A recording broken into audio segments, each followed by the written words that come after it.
Sanibone bafethu. Ninjani niyaphila? Asithembe niyaphila. Umfoka Mkhonzo nibingelelayo lo. Namhlanje kusuku lwe-registration yokuvota i-date kwi-1 August 2026. Siyabonga kakhulu maniphila. Sithembe ukuthi niyaphila.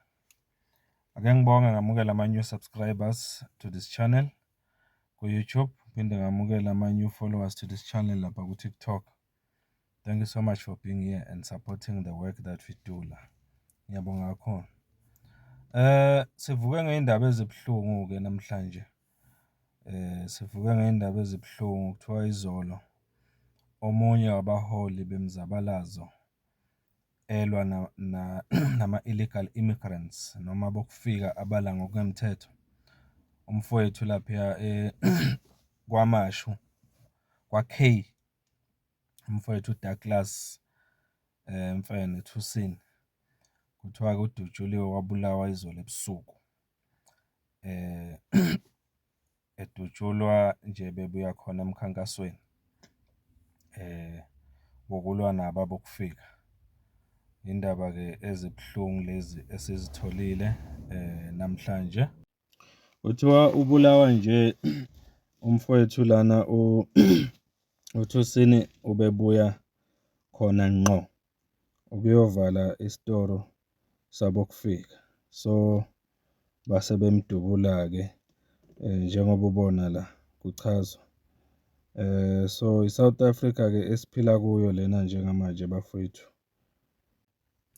Ukubulawa kwalensizwa ke ngalendlela enesihluku kangaka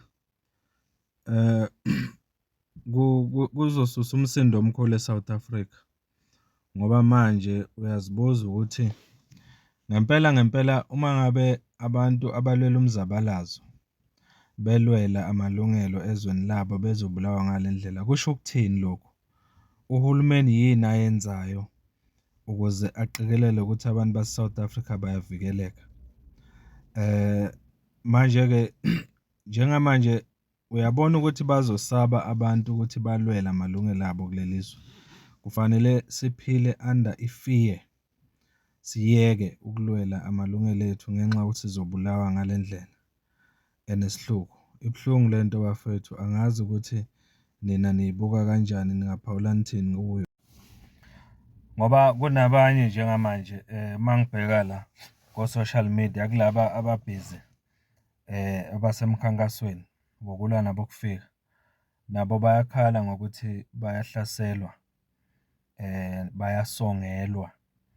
Omunye wabo nje ubaba lo waseHarding lapha eMzimkhulu ufele emntwini. Naye ngibonile eposta lapha ephejini lakhe ku-Facebook eveza ukuthi usetholile ngomunye umuntu ukuthi laba bokufika babuya eSomalia bafikile kuloyo muntu, babuza imininingwane ngofela emntwini ukuthi uhlala kuphi, ulala kuphi and all that. Uyabona ukuthi bafuna ukuzomsoconga naye. Uyabona ke manje ukuthi laba bokufika ikakhulukazi njengamanje njengoba umkhankaso ugxile ekuvalweni kwamabhizinisi abo angekho emthethweni ngempela la South Africa. Babonakala bephakamisa ke nabo igiya manje, bekhuphula amasokisi ekulweni nabantu base-South Africa. Umbuzo ke uthi uthini uhulumeni ngalokhu okwenzakalayo, ngoba lokhu kusongela i-safety yabantu base-South Africa. Kwenzeke kanjani? Yini okufanele yenziwe njengamanje? Ake sizokuphawula kwakho, uyibuka kanjani lento? Yini ongayiphawula? Kukhona yini okungenzeka mhlawumpe ukuqinisekisa ukuthi amamashi aqhubekayo njengamanje alwa nabokufika abala ngokungemthetho nabaqhuba amabhizinisi ngokungemthetho avikeleke? Bangavikeleka kanjani laba abalidela amamashi?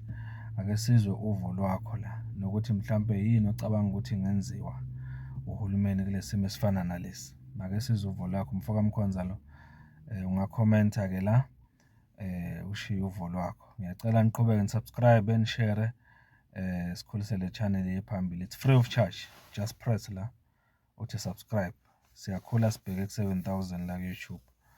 Kanti-ke lapha ku-TikTok siyakhula sibheke ku-22,000. Ya, yiloko bafethu. Ngicela nje ukuthi press la. It's free of charge, ngeke ucharge nix. Mfoka Mkhonza lo, ngiyabonga kakhulu.